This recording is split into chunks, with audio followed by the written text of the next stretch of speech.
New developments, everyone, in the fight against ISIS. Fox News has learned that the U.S. is poised to send more American troops into Iraq to help train the Iraqi army. Up to 450 U.S. military advisors could be heading to the region. Now, this comes amid news that ISIS suicide bombers killed at least 20 people in and around Baghdad. In Libya, a critical power plant has fallen under ISIS control.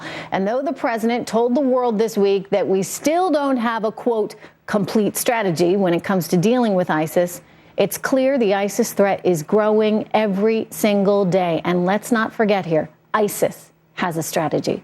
So what will these additional advisors to the Iraqi army actually mean? Does it matter how much you train the Iraqi soldiers when they've proven time and time again they're just not willing to fight? Joining me right now, Ambassador James Woolsey, former director of Central Intelligence at the CIA, and Republican Senator Mike Rounds of South Dakota, who sits on the Senate Armed Services Committee.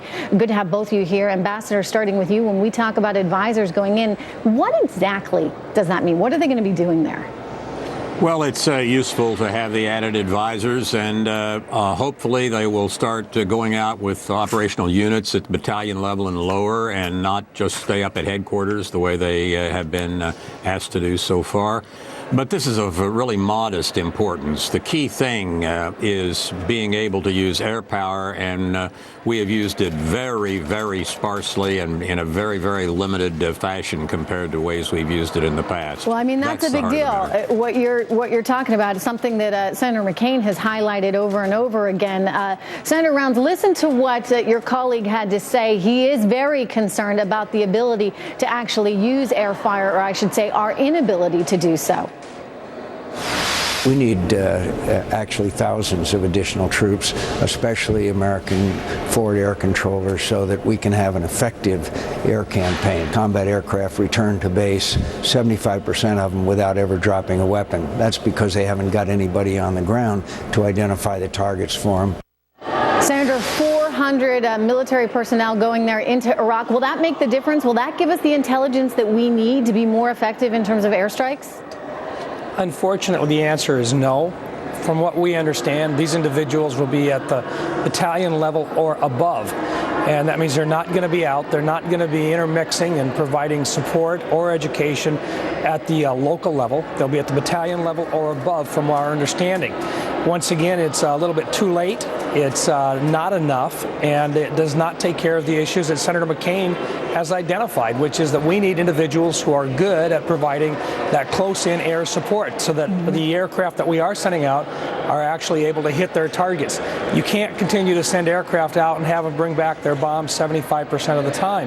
That's what we're talking about, and these folks are not intended to provide that close air support. Senator, or rather, let me go over to the ambassador for a moment. Ambassador, look what happened in Ramadi. I mean, you had the Iraqi army there that was trained by us, but when push came to shove, it's running in the other direction. I mean, is sending more advisors really the answer here, or do we need to do much more, as Senator Rounds suggests? Well, I agree with the senator and with Senator McCain. We need to use real air power. It's not as if the Iraqis will not fight. The Sunnis did during the Anbar awakening, during the surge in 07, 08, 09. But we haven't put enough effort into making this happen. And as far as air power is concerned, back during the Kosovo in 99, and then in the first Gulf War back in 91, we were launching hundreds to thousands of sorties per day against the enemy. And now we're launching 6, 8, 10, 12, and as Senator McCain says, 3/4 of them, they don't deliver their ordnance because they can't have enough people there to spot the targets for them. Yeah. This is, I disagree about the administration not having a strategy. It does have a strategy. Its strategy is to stay with its narrative and not have many or any troops there, and to withdraw completely, even if they lose the war. It's not working. I mean, we're looking at, ISIS fighter ranks continuing to grow. Yeah. We got reports today that an additional 20 to 30,000 foreign fighters have joined ISIS right now. Let me share with both of you a recent poll that was done by Fox News that shows the majority of Americans are saying, you know what, do whatever it takes to fight ISIS. 57% of them favor using military strength. So let me just ask you, if public opinion is on the side of intervention and doing, quote, whatever it takes, and military experts like yourselves or like the ambassador there are telling us we need to do more, then, Senator, why aren't we? Is it really an ideology from the president? We do not have a strategy on how we're going to win this war. And that's exactly what it is a war. There is no strategy to win. This is a strategy which is, at the best, made on political decisions at the time.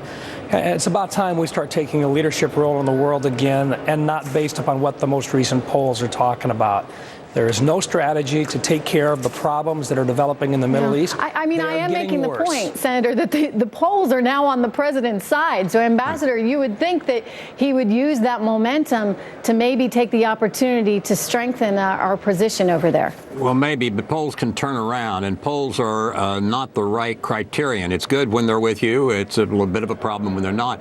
Yeah. But we need some decisiveness about winning the war, whether the polls this week or this month are with us or against us. Yeah. They are not focusing on winning the war. All right, we're going to leave it on that note. Thank you so much, Ambassador Woolsey. Good to have you here.